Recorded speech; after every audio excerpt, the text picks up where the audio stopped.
It's Nelson Ford at the Gunsmith, Phoenix, Arizona. I've done mostly instructional videos, but I thought I would touch on something wholly different than I normally do. The Colt Python, there's so much hoopla about it. I thought I would give you my 10 cents. They came out in 1956, and it was all the rage because of the ventilated rib and the underlug was new for a factory gun. They also came with target stocks and a wide hammer spur. The action, though, people may not know, is the 1904 V-spring action.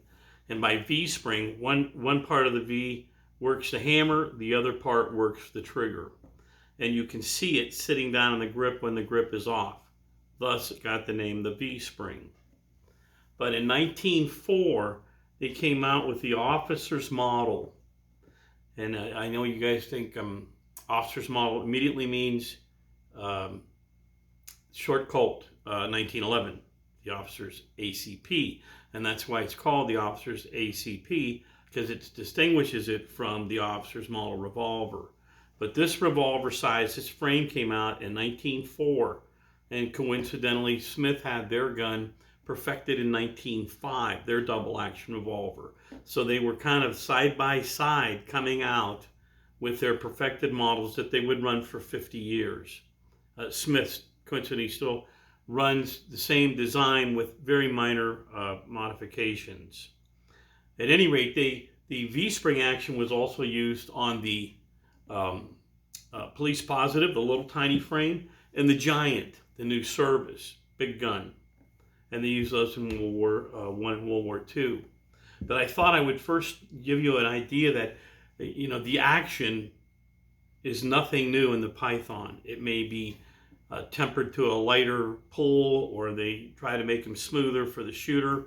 And in fact, in 1956 and 57, they had a card in the box that said which gunsmith tuned it and put it together. This gun still has its card with it. This is a A.A. Goodwin card, and the test fire was signed by Engelhardt, tested this gun. They made 300, a lot of people don't know, in 55, but they weren't in the catalog for 55. And they gave them to heads of state, gun writers, notable people that could promote the gun for them. They didn't make a lot of them even in 56. This is a 56. It barely makes it into 56. 300 the first year. The second year they got to 1,650, which means they actually only made 1,350 if you deduct the 355. This is in the 1,500, late 1,500 numbers. And so it was towards the end of the year. I think it was shipped in October. But where did Colt come up with these ideas for this ventilated rib, this underlug, and the wide hammer spur, the big stocks, and the high polish? There was a company in 1951 or 1931 that took your standard barrels. They don't have ribs, they're round barrels. All the pre-war guns had round barrels except for one. Tell me what that is sometime. And they drop ribs across the top of them, and that was the King Sight Company. The King Sight Company not only put the ribs on them, but they had underlugs on the Woodsman, which is displayed on the Python as well, and the wide hammer spurs. They called them cockeyed hammers. You could get them to the right or the left for right or left-hand shooters, or both sides. But every Python collector should know, if they're a Python aficionado, that these guns were a direct result of the King Sight Company coming out, this is a 30s vintage gun, putting on the wide hammer spur, target stocks, a ventilated rib, and of course the underlug was only available on the Woodsmans. But I think the design engineers at Colt thought, why not throw it on the revolver? It looks dandy, and it does. And of course Smith & Wesson started in 1950 or 1970. 82 with the L frame, putting the underlug on theirs. And so that just kind of clarifies a little bit about these guns. The new Python, if you're curious, is not the same action. These actions aren't particularly good or easy to work on. They were impossible to manufacture and adjust to make work. That's why they don't still make them today. They make a modified Python, and it actually has a Smith & Wesson cylinder stop in it. And to get rid of the expensive safety system that all these guns have in them, that was machined into the backplate, they put a transfer bar in it, like the Ruger. So I call the new Python the Smith-Onger, because it incorporates designs from all three different guns. But anyway, that's a lot of fun right there, wrapped up in a short video. But it explains that the Python, where the action came from. They use it in all the different sizes. And then I should cover a little bit that when they went into the Trooper Mark III, this gun was too hard for people to put together. I mean, it is today. They'd still be making these if it wasn't so hard to put together and adjust.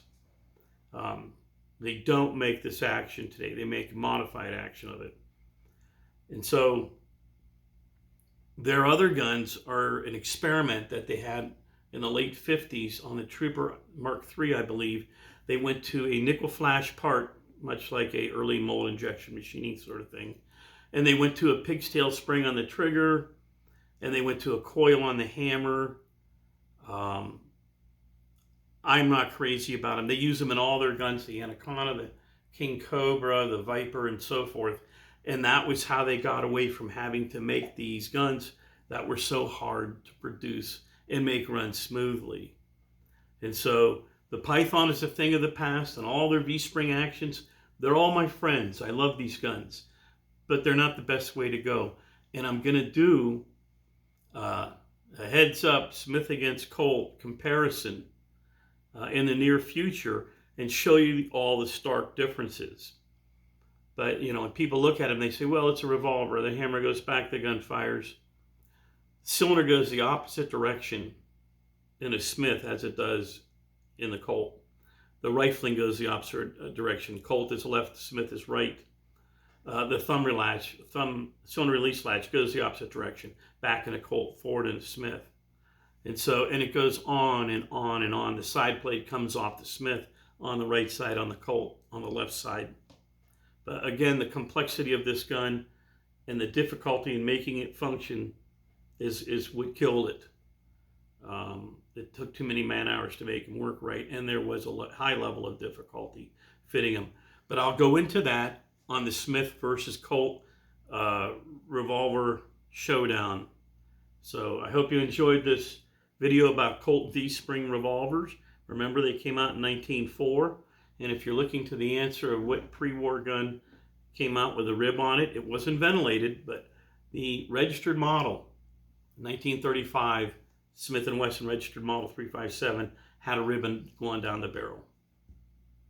Hope you enjoyed this video.